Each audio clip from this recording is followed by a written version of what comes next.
Olá, boa tarde. Espero que vocês estejam conseguindo me ouvir. Hoje iremos iniciar a nossa monitoria de direito do trabalho e já iniciaremos com revisão para a prova. Se eu não me engano, a turma da manhã tem prova na sexta-feira dessa semana, certo? Então vamos revisar. Eu disponibilizei para vocês os slides, porque infelizmente eu tive um problema na câmera do meu computador e estou precisando usar o celular, por isso eu não consigo compartilhar os slides com vocês conforme eu tinha me planejado. Mas já disponibilizei no grupo para quem quiser ir acompanhando com os slides e também disponibilizei 3 e-books para vocês até o momento, com as matérias que vocês utilizarão para estudar para a prova. Pelo que a professora Zema me passou, a matéria com vocês vai até empregado doméstico. Hoje a gente vai abordar fundamentos, natureza, fontes e princípios do direito do trabalho, que está no volume 1 e 2 do e-book. E também vamos abordar a relação de trabalho e relação de emprego, os conceitos de empregado e empregador, e também contrato, espécie de trabalhadores, indo até empregado doméstico, que está no volume 3 e vai até o capítulo 1.6.4, que é empregado doméstico. Então, vamos lá. Os fundamentos do direito do trabalho. Nós podemos conceituar por 3 correntes diferentes. Nós temos a corrente objetiva, que ela tem foco nos fatores sociais. Ela conceitua através de movimentos sociais, sindicais, enquanto a corrente subjetiva, ela vai focar no... Perdão, gente, estou com um problema aqui no meu mouse. Consegui consertar, desculpa, que eu estou acompanhando aqui os slides com vocês. As fontes formais, elas vão ter a força normativa, ou seja, da legislação das normas, e elas vão regular as relações de trabalho, sempre com foco no empregado, que é o polo hipossuficiente da relação, é o polo mais frágil. Enquanto as fontes materiais são aquelas focadas nos movimentos sociais e sindicais, conforme eu falei para vocês.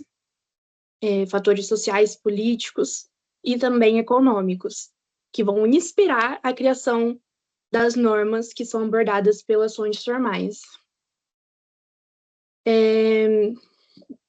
No entanto, agora iremos para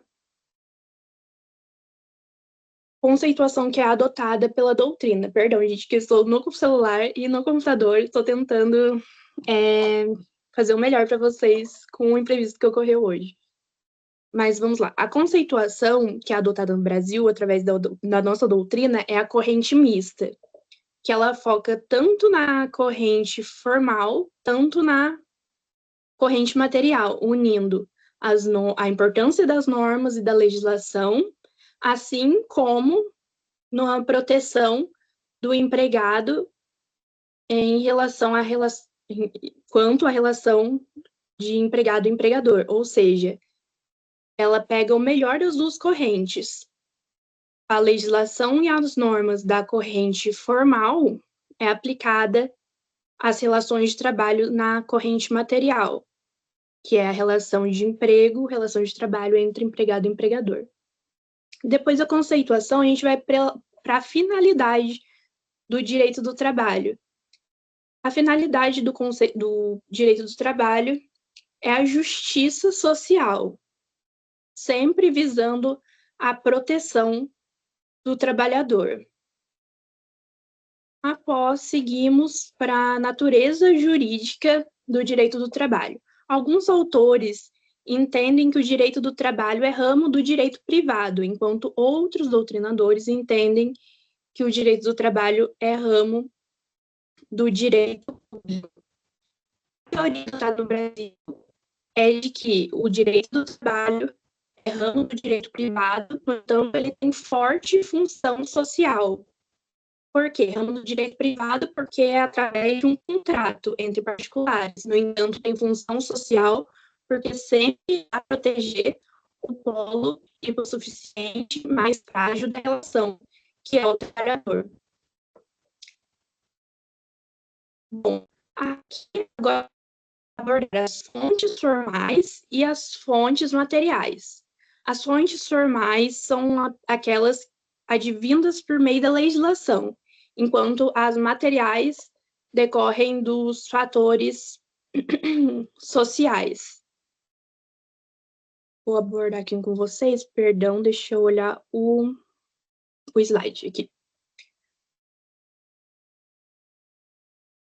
Gente, me perdoem mesmo, mas hoje saiu um pouquinho do meu imprevisto aqui.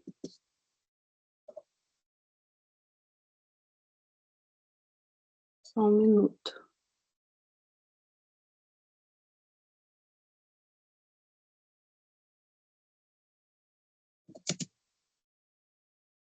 Prometo para vocês que na próxima aula já terei consertado a câmera do meu notebook.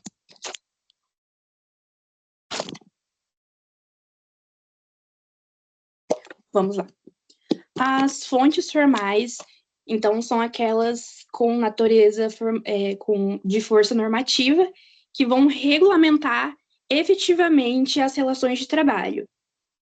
E são elas a Constituição Federal, principalmente no artigo 1º, no 6º e no 7º, que nós vamos ver mais adiante, a consolidação das leis do trabalho, a CLT, leis esparsas, como a lei do FGTS, a lei do aviso prévio e também a lei do trabalho rural, além de tratados e convenções internacionais, que temos como exemplo as convenções da OIT, que são ratificadas no Brasil, as convenções e acordos coletivos do trabalho, as jurisprudências através das súmulas e das OJs do TST, e também precedentes vinculantes do STF, além das sentenças normativas que advêm de dissídios coletivos.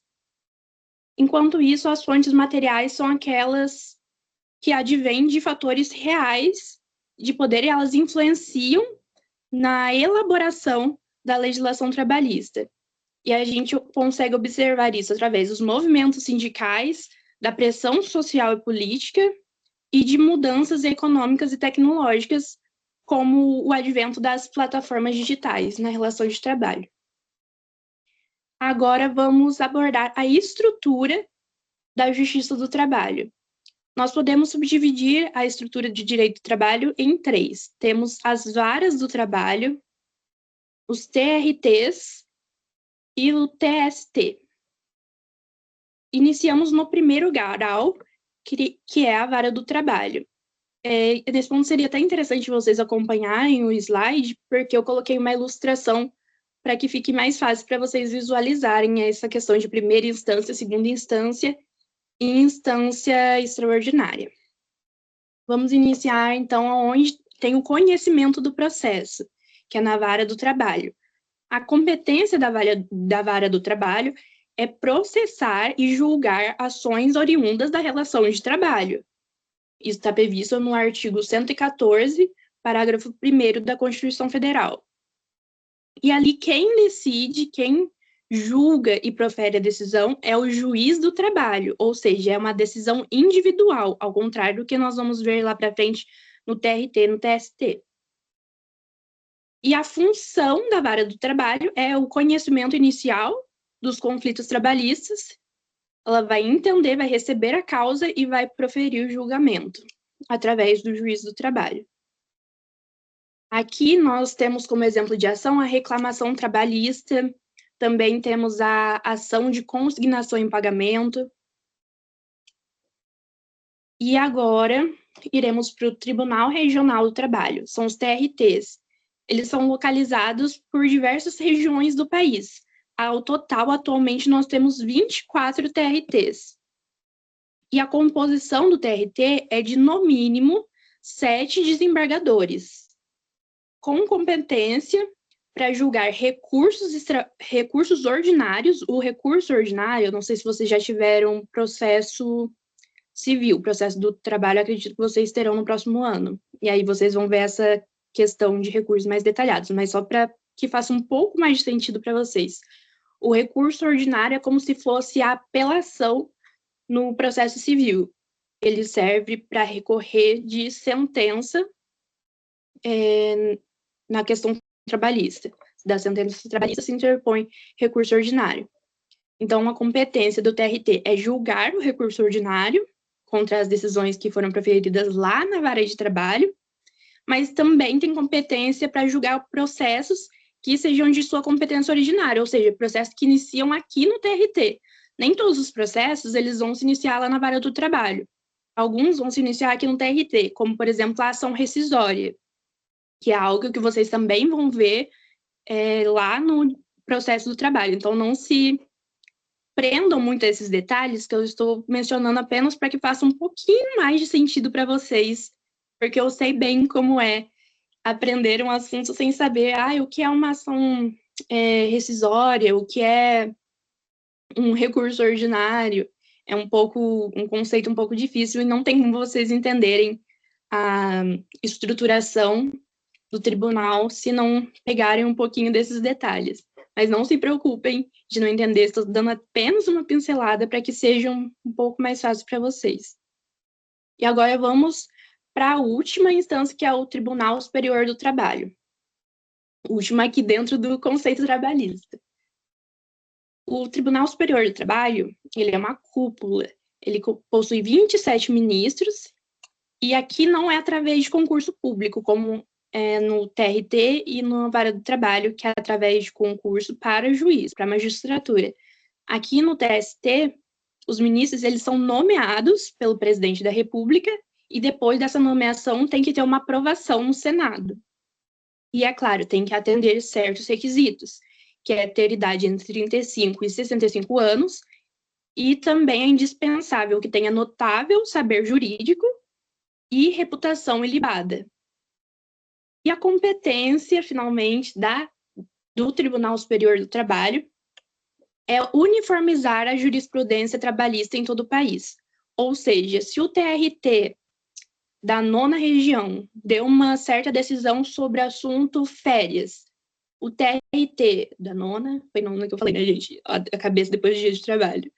E o TRT da 3ª região deu uma outra decisão sobre férias, e essas decisões são divergentes, vocês veem que gera uma certa insegurança, porque órgãos da mesma justiça do trabalho proferiram decisões diferentes sobre temas parecidos ou idênticos, que se relacionam. Então, o TST vem nesse sentido para uniformizar a jurisprudência, para que não haja mais essa divergência e não ocorram futuros problemas processuais nesse sentido. Então, o Tribunal Superior do Trabalho, o TST, ele vai julgar, por exemplo, um recurso de revista para pacificar o entendimento divergente entre TRTs. Então, finalizamos nosso primeiro slide, e agora vamos para princípios do direito do trabalho, que é uma das partes mais importantes, e eu tenho certeza, conhecendo a professora Zema, que vai cair alguma coisa de princípios na prova. Não sei se ela já chegou a comentar com vocês algo que ela possa vir a cobrar na prova. Ela passou para mim somente que vocês foram até empregados domésticos. Conversei com ela na sexta-feira, salvo engano, na quinta ou na sexta, e ficou combinado isso, que é até onde eu vou abordar com vocês. Mas, sabendo da importância dos princípios dentro do direito do trabalho, eu dou aí uma cartada que provavelmente será cobrada na prova. E qual é essa importância extraordinária dos princípios que eu estou tanto mencionando para vocês? Os princípios, eles vão nortear a interpretação das normas no direito do trabalho.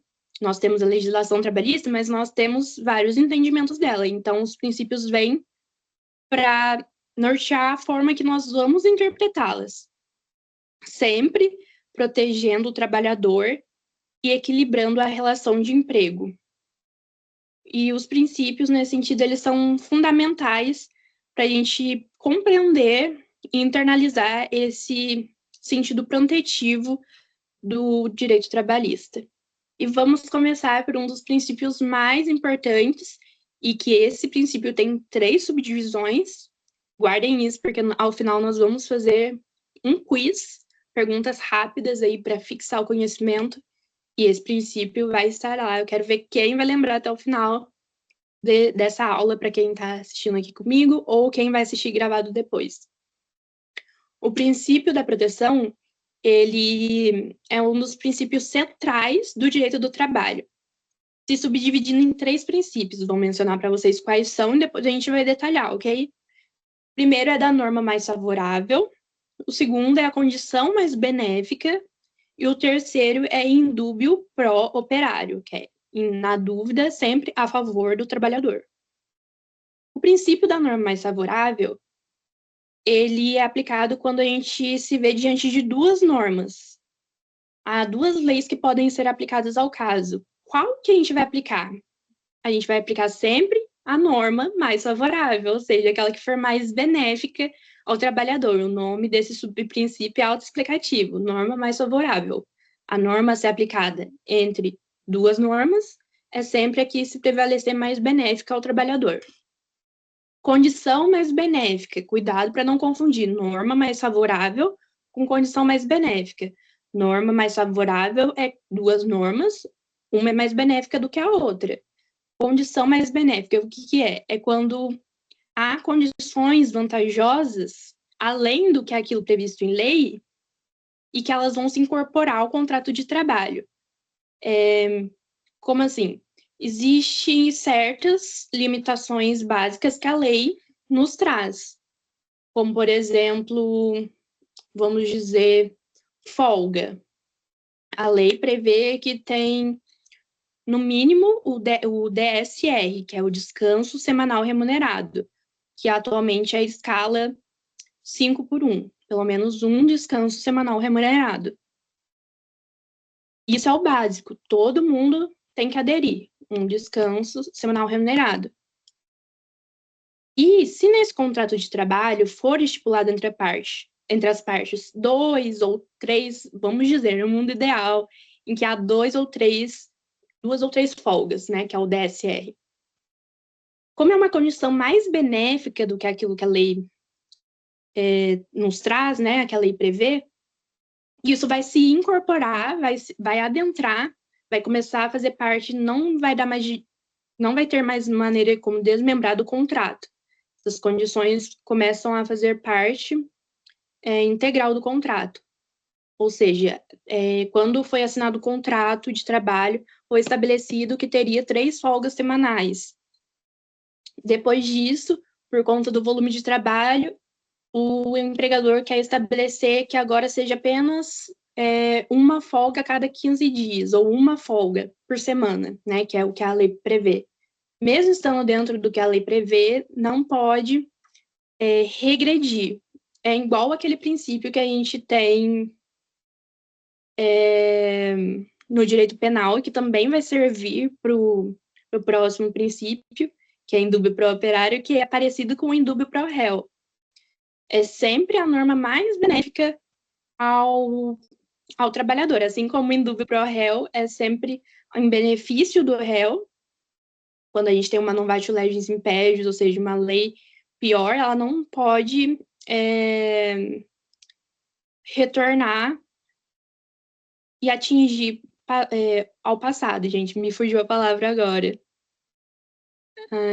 Mas a lei penal retroage. A lei não benéfica não pode retroagir. A lei que piora a situação do réu não pode retroagir. E nesse caso também, quando a condição mais vantajosa ela é estabelecida no contrato de trabalho, posteriormente não pode regredir, mesmo que seja ao que está previsto em lei. Não pode, porque sempre é pensado na melhor situação ao trabalhador. E, por último, o indúbio pro operário, que, quando há dúvida sobre a interpretação da norma, a gente sempre vai aplicar a mais favorável ao empregado. E essa também você pode acabar se confundindo com a norma mais favorável. Mas é diferente. Vamos ver. Norma mais favorável. 2 normas são aplicáveis mas uma vai ser mais benéfica. A que é mais benéfica vai ser a que vai ser aplicada. Agora, no indúbio para operário, é a dúvida que você vai ter de uma norma. Aqui tem uma norma. Tem várias formas de interpretar ela. Qual dessas formas vai ser aplicável? Sempre a mais benéfica. Vocês veem que todos esses subprincípios, eles têm um ponto em comum, que é o benefício do trabalhador. Então, é esse ponto que a gente sempre tem que relembrar e ter bastante cuidado para não se confundir nesses subprincípios, porque por conta dessa questão do benefício do trabalhador, acaba ficando tudo muito parecido, mas tem essa diferença. Norma mais favorável, duas normas, mais favorável sempre sobressai. Condição mais benéfica, se o contrato estabelece acima da lei, depois ele não poderá regredir ao nível da lei, porque essas condições vantajosas vão se incorporar no contrato de trabalho. Em dúvida para o operário, na dúvida da interpretação, várias interpretações de uma lei, a gente sempre vai aplicar aquela interpretação que for mais favorável ao empregado. Próximo princípio, esse aqui eu demorei um pouquinho, mas é porque tem 3 subprincípios e isso aqui é a cara de cair na prova. Se não for nessa prova de vocês na faculdade, a gente tem o AB aí, né, que vocês farão dentro de alguns anos, e quem pretender fazer outras provas de concurso, princípios é sempre uma boa saída. E para quem quiser advogar também, não pensem que princípios, por ser algo muito introdutório, não será cobrado, porque no direito do trabalho a gente seguia muito pelos princípios, e é muito aplicado. Inclusive, mais para frente, a gente vai abordar um princípio que eu vou chamar a atenção de vocês para isso, porque é de uma experiência prática excepcional. Então, retornando aqui, vamos ao princípio da continuidade da relação do emprego. Como assim, princípio da continuidade? Peguem as palavras-chave dentro dos princípios, que isso vai auxiliar muito vocês. Quando se assina um contrato de trabalho, a gente presume que esse contrato ele vai ter uma duração indeterminada, porque conforme acredito que vocês já viram, a gente tem contratos de trabalho por tempo determinado e contratos de trabalho por tempo indeterminado, que é como o exemplo, o contrato de experiência, que é no máximo 90 dias, ou seja, tem prazo para iniciar, quando assina o contrato, e prazo para terminar, que é dentro de 90 dias, que está previsto em lei. É previsão legal, não pode ser estendido indeterminadamente, a não ser que seja convertido em um contrato de trabalho efetivamente. Então, esse princípio da continuidade da relação de emprego é nada mais, nada menos do que a presunção de que o contrato ele vai se prolongar no tempo, a não ser que haja uma causa para rescisão, para o término desse contrato, seja pelo empregado, que pede a demissão, por N motivos, por não querer mais seguir neste emprego, por conseguir um outro emprego mais benéfico a ele, ou até mesmo pela rescisão indireta, porque o empregador deu causa ao seu pedido de demissão, né, a desligamento da empresa. Acredito que rescisão indireta é algo que vocês vão ver mais pra frente, mas já estou dando um spoiler, porque é tudo interligado, né, mas é só uma pincelada, não fiquem preocupados novamente. Então, a gente tem aqui que essas despedidas imotivadas são exceção. Então, a continuidade é a regra. Despedir o empregado é uma exceção. E aqui eu coloquei no material de apoio para vocês também um exemplo, que é em caso na dúvida no contrato de trabalho, esse contrato é temporário ou não é? Em caso de haver dúvida, de não ter essa estipulação, sempre se presume que o contrato seja por tempo indeterminado, porque essa é a regra. Então, se lembrem, regra é continuidade, indeterminado. O contrato de trabalho, você já não entra na empresa pensando em sair. Você pretende continuar ali trabalhando, em tese, pelo menos, até a aposentadoria. Mas podem ocorrer situações nesse meio tempo que façam com que esse contrato seja rescindido, e se pode acontecer a rescisão, é sempre exceção. Princípio da primazia da realidade. Esse é o princípio que eu falei para vocês que é muito aplicado na prática trabalhista.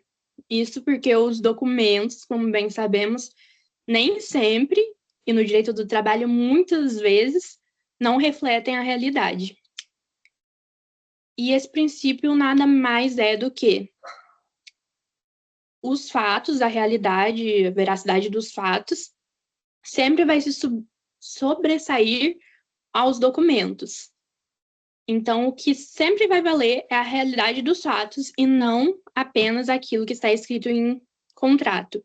E por que isso? Isso visa impedir as fraudes trabalhistas. E um dos melhores exemplos é a anotação na carteira de trabalho. Às vezes, o empregador faz uma certa anotação na carteira de trabalho, como, por exemplo, o empregado ganhava R$ 2.000. Ok, é o que está escrito no documento, mas isso é a situação verídica? Você pode comprovar por diversos meios, até prova testemunhal, que na veracidade dos fatos, você não recebia R$ 2.000, você recebia 1.500. Nossa, mas na carteira de trabalho está falando que é R$ 2.000 o documento. Não vai sobressair nesse caso, porque primazia da realidade, primar pela realidade, prezar também pela realidade. Sempre os fatos reais vão se sobressair aos documentos. Aqui no e-book, eu até coloquei para vocês um outro exemplo também, que é que quando o contrato diz que o trabalhador é autônomo, mas há subordinação, que mais para frente a gente vai ver que é um dos 5 requisitos para a configuração de vínculo empregatício, a subordinação e a habitualidade, então ele não é autônomo, como está dizendo no contrato. Na verdade, a relação estabelecida ali é a relação de emprego. Outro princípio é o princípio da dignidade da pessoa humana. Esse é um princípio ele é comum a outras matérias, né? O princípio da dignidade humana, como vocês bem sabem, é um fundamento constitucional, está previsto no artigo 1º, inciso 3 da Constituição, e ele vai garantir as condições mínimas de respeito e proteção ao trabalhador. Ele vai nortear a aplicabilidade e interpretação de todo o direito do trabalho. E também gostaria de ressaltar para vocês alguns outros princípios relevantes também, além desses que são os principais, que é a irrenunciabilidade de direitos trabalhistas, ou seja, o empregado ele não pode abrir mão de seus direitos mínimos, aqueles previstos em lei. Isso visando a proteção do trabalhador, porque muitas vezes o superior hierárquico pode utilizar de coerção do seu cargo de superior para fazer com que o empregado abra mão de seus direitos. E a lei, já prevendo isso, estabeleceu a irrenunciabilidade desses direitos mínimos. Além disso, tem a inalterabilidade contratual lesiva, que é o fato de que o empregador ele não pode modificar unilateralmente o contrato se for em prejuízo do empregado. A alteração unilateral pode ocorrer se for para beneficiar o empregado, sempre para beneficiar. Para prejudicar, não é possível que haja uma modificação unilateral, pode ser que ocorra depois por meio de um acordo, aí há uma possibilidade de ocorrer essa alterabilidade prejudicial, vamos dizer. E também temos a intangibilidade salarial, que é quando duas pessoas recebem salários diferentes exercendo a mesma função na mesma empresa e na mesma quantidade de tempo. Entraram em datas contemporâneas, fazem o mesmo serviço na mesma qualidade, no mesmo local, nas mesmas circunstâncias e recebem salários diferentes. Isso não é possível. E o salário, ele também não pode ser reduzido arbitrariamente, né? Eu acho que a gente também acabou. Mais um slide. Deixa eu ver quantos já foram. Vou dar uma apressadinha, porque a gente tem 25 minutos e ainda faltam mais 3 slides. Mas agora é mais rápido, porque a gente vai falar sobre os 5 requisitos para o reconhecimento do vínculo trabalhista. E aqui eu quero que vocês lembrem do famoso mnemônico, que eu tenho certeza que a Zema passou para vocês. E se vocês forem assistir aí algumas videoaulas, pelo que eu lembro do meu tempo de direito do trabalho, também é mencionado essa mnemônica.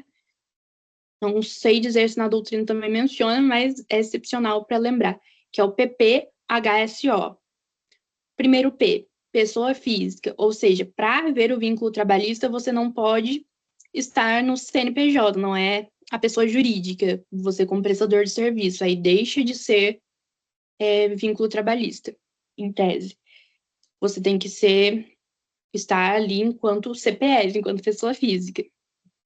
Segundo P, pessoalidade, ou seja, você não pode delegar a outra pessoa esse trabalho, você não pode pedir para que outra pessoa compareça por você para prestar esse trabalho, você pessoalmente deve ir realizar a mão de obra. Então, pessoalidade tem a ver com você mesmo, é personalíssimo, algo que só você pode fazer. Habitualidade, ou também chamado não eventualidade, eventualidade é aquilo que é feito de vez em quando, que não é rotineiro. Então, não eventualidade é algo que não é feito de vez em quando, ou seja, é algo habitual, que é feito com uma certa frequência. Então, habitualidade é o H, de PPHSO, e para reconhecer o vínculo trabalhista, portanto, essa mão de obra, essa prestação de trabalho deve ser feita de forma rotineira, de forma habitual. Subordinação. Para o reconhecimento do vínculo trabalhista, você tem que ser subordinado ao superior hierárquico, o superior hierárquico, ele tem o poder diretivo, que acredito que vocês também já viram. Se não viram, vão ver muito em breve, mas para vocês saberem sobre o vínculo trabalhista, acredito que já tenha sido abordado isso. E o poder diretivo, ele é uma capacidade de fiscalizar, corrigir o trabalho dos empregados. O poder diretivo do superior hierárquico é poder fazer esse controle, fiscalização e ajuste dos trabalhos executados pelos empregados.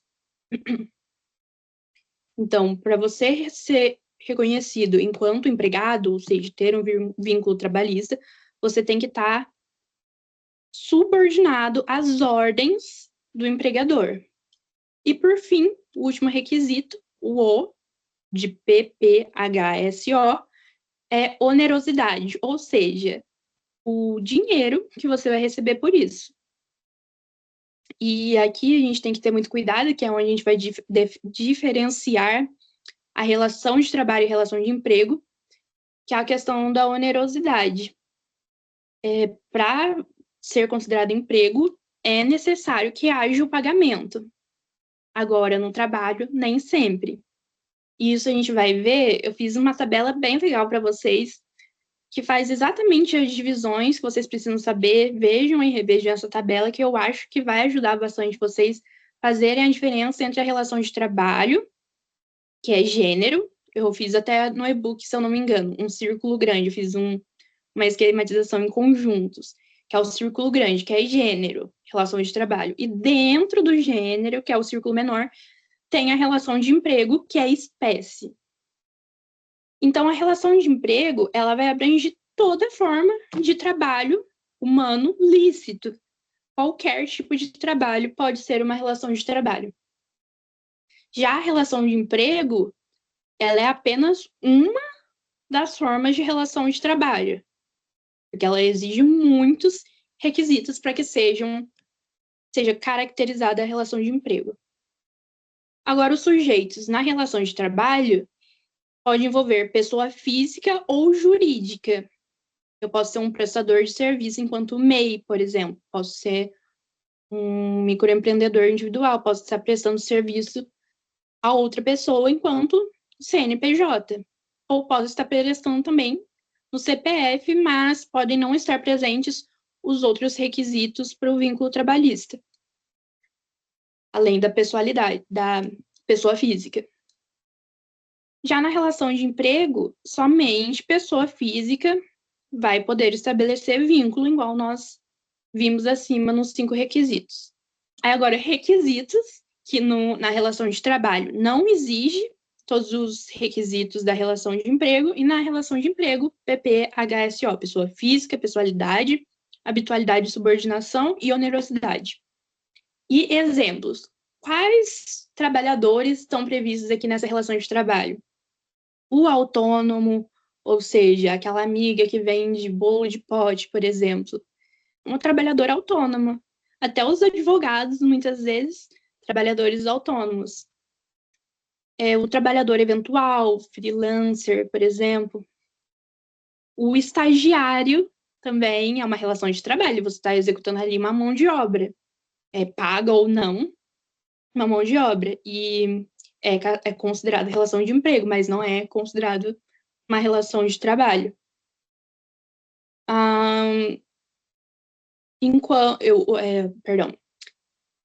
Avulso também é um dos trabalhadores que podem estar abrangidos pela relação de trabalho.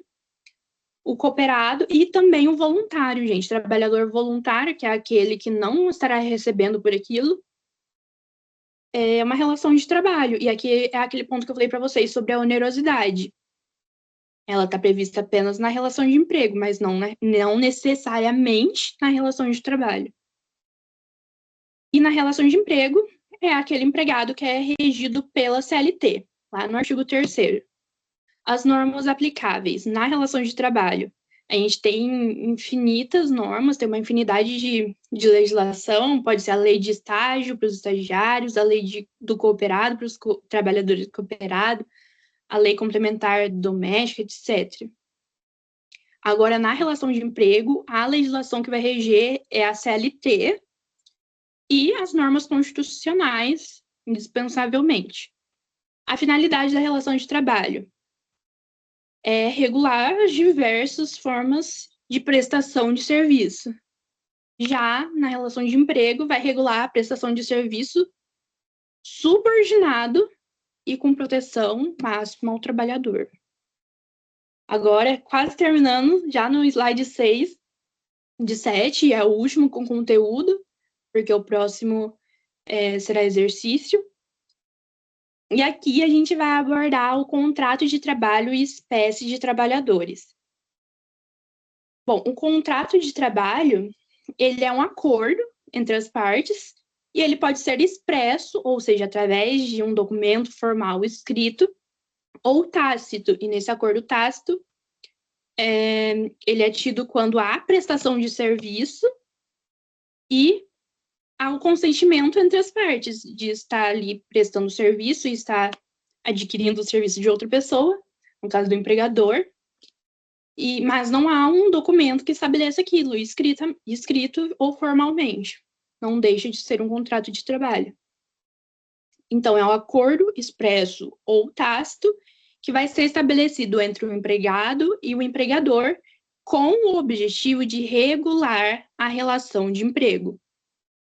E alguns elementos básicos têm que estar previstos nesse contrato de trabalho, como a capacidade, ou seja, a capacidade civil relativa entre os 16 e os 18 anos vai permitir a celebração de contrato de trabalho, sim, mas com a supervisão do responsável legal para assinar esse contrato. A partir dos 18 anos, com a capacidade civil plena, não há óbices a isso, desde que haja a capacidade civil plena, porque nem todo mundo que tem 18 anos tem capacidade civil plena. Mas esse assunto já entra em direito civil, não vou adentrar tanto.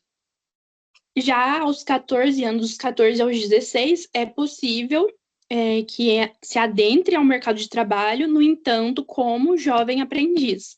E outro ponto que eu queria ressaltar com vocês, entre os 16 e 18 anos, isso foge um pouquinho do contrato de trabalho, mas é interessante saber. Não pode realizar trabalho noturno, insalubre ou perigoso, só a partir dos 18 anos, ok? O objeto contrato de trabalho deve ser lícito, ou seja, você não pode contratar uma pessoa para vender jogo do bicho, que é uma contravenção penal. Então, o objeto do contrato deve ser lícito. Da forma prescrita em lei, seja expressa ou tacitamente, e deve-se atender os requisitos do vínculo empregatício: pessoa física, pessoalidade, habitualidade, onerosidade e subordinação. Troquei a subordinação com a onerosidade, mas espero não confundir vocês com o PPHSO. A natureza do contrato de trabalho é sui generis. O que significa sui generis? É porque ela foge do normal. Ela não atende ela não é comum aos outros contratos de trabalho típicos. Ela tem suas próprias características inerentes ao contrato de trabalho. E vai ser sempre baseado na subordinação, não se esqueçam disso. E nas espécies de trabalhadores, nós vamos ver até um empregado doméstico. O e-book já vai mais para frente, ele já fala sobre cargo de confiança, mas acredito que a Zema não tenha dado para vocês ainda até onde ela me passou. O trabalhador autônomo é o primeiro que nós vamos abordar, e ele vai exercer a atividade dele por conta própria, não vai ter subordinação. Por isso, é um trabalhador e não empregado. O trabalhador autônomo pode ser o advogado, ele trabalha para si mesmo, em regra, né? Tirando os associados ou advogados que prestam serviço a outros advogados com vínculo trabalhista, etc. Mas, em tese, se eu for advogar autonomamente, eu vou me encaixar em trabalhador autônomo. A pessoa que vende bolo, que vende... por exemplo, um exemplo, até onde eu sei, né? Não posso afirmar, mas, por exemplo, a cantina da Carol.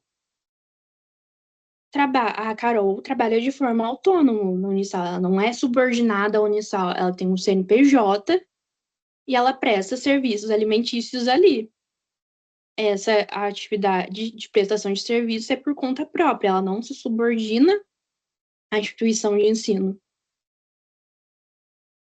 E depois temos o trabalhador eventual, que é aquele que presta serviço de forma esporádica, ou seja, de vez em quando. Não há aquele requisito da habitualidade. E aqui a gente pode falar do freelancer, por exemplo, ou da diarista. A diarista se diferencia do empregado doméstico, que é a empregada, tem os requisitos da habitualidade, inclusive. E ela pode ir dias da semana executar o trabalho, ou seja, de vez em quando, ou pode ir a cada quinzena, mensalmente, enfim, não habitualidade. Pode ser o jardineiro, por exemplo, que vai uma vez ao mês prestar serviço de jardinagem. Aqui são vários exemplos de trabalhadores que não prestam serviços com habitualidade. Empregado rural.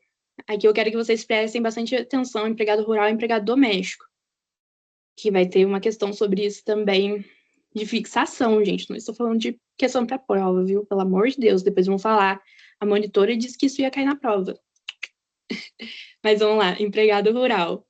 Ele é regulamentado pela Lei 5.889, de 1973, e o empregado rural nada mais é do que aquele que presta serviços em atividade agroindustrial. Enquanto o empregado doméstico, ele é regulado por lei própria também, que é a Lei Complementar 150 de 2015. Vejam a diferença entre o lapso de tempo entre uma lei e outra, uma de 73 a outra de 2015. Teve uma demora gigantesca para regulamentar a questão do empregado doméstico e que muitas vezes na prática a gente sabe que não ocorre o registro, mas esse debate fica mais para frente, não vou usar todo o tempo da monitoria para isso. Ele é regulado por essa lei e ele vai prestar serviços de forma contínua e não lucrativa a uma pessoa ou a uma família. Então, esse é um ponto muito central no empregado doméstico, é que a prestação de serviços dele não vai oferir lucros ao empregador.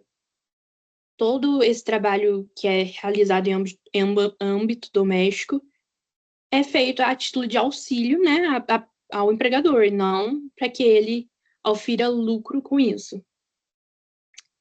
E aqui a gente termina o nosso último slide de conteúdo, e eu preparei 4 exercícios de fixação e coloquei uma dica para vocês também, que não necessariamente é nessa prova, mas pode ser que ocorra também. A dica é cuidado com pegadinhas que misturam trabalhador autônomo, que é aquele que presta serviços de forma própria, sem subordinação, trabalhador eventual, que é aquele que não tem habitualidade, e empregado. Empregado. 5 requisitos para vínculo. PPHSO, não se esqueça. Que é já a nossa primeira pergunta, que é quais os 5 requisitos do vínculo de emprego?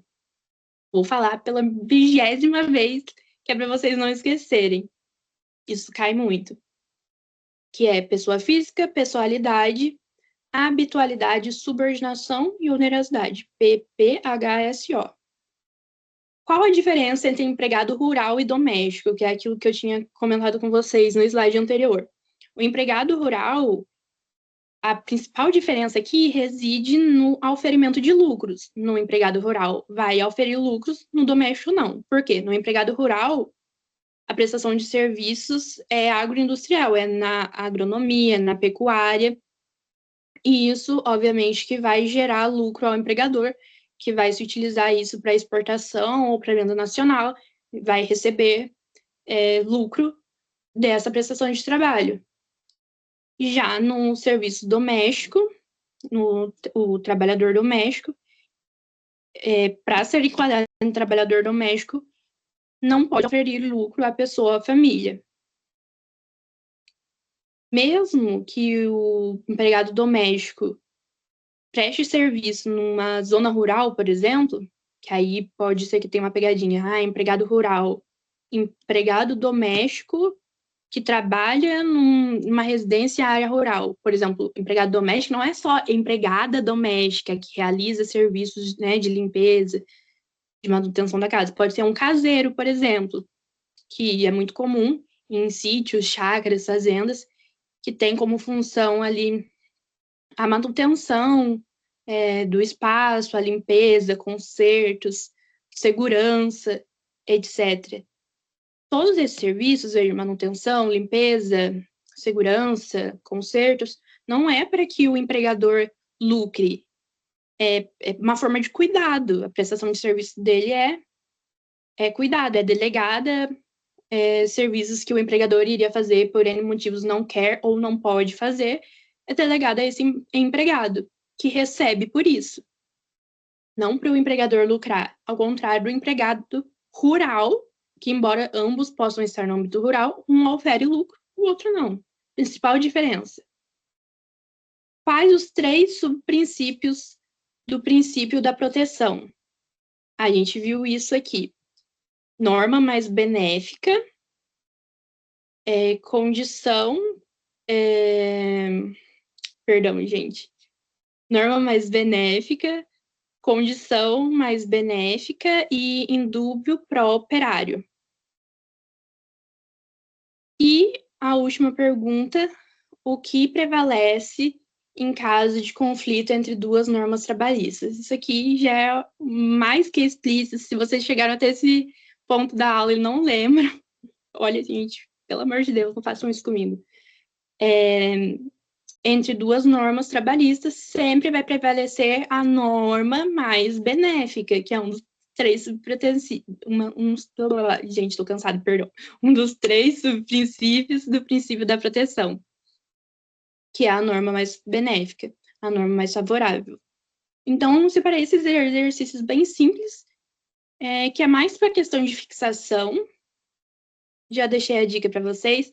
Fiz um slide bem focado, que era somente para monitoria mesmo, mas os e-books posso garantir para vocês que está bem completo. Cada e-book tem média, tem mais de 20 páginas. O primeiro tem 24, o segundo 25 e o último 25 também. coloquei os pontos mais importantes, tentei fazer de forma bem visual. Tem até índice para vocês poderem se localizar melhor. Tentei fazer tudo da melhor maneira possível para auxiliar vocês. Infelizmente, hoje tive esse imprevisto, fiquei um pouco perdida aqui por conta de que eu esperava poder compartilhar o slide com vocês, utilizar o computador, mas eu troquei a tela do meu computador recentemente e acabei de descobrir, chegando do trabalho agora, antes da monitoria, que a minha câmera não está funcionando. Então, precisei recorrer ao celular, estou no celular e no computador.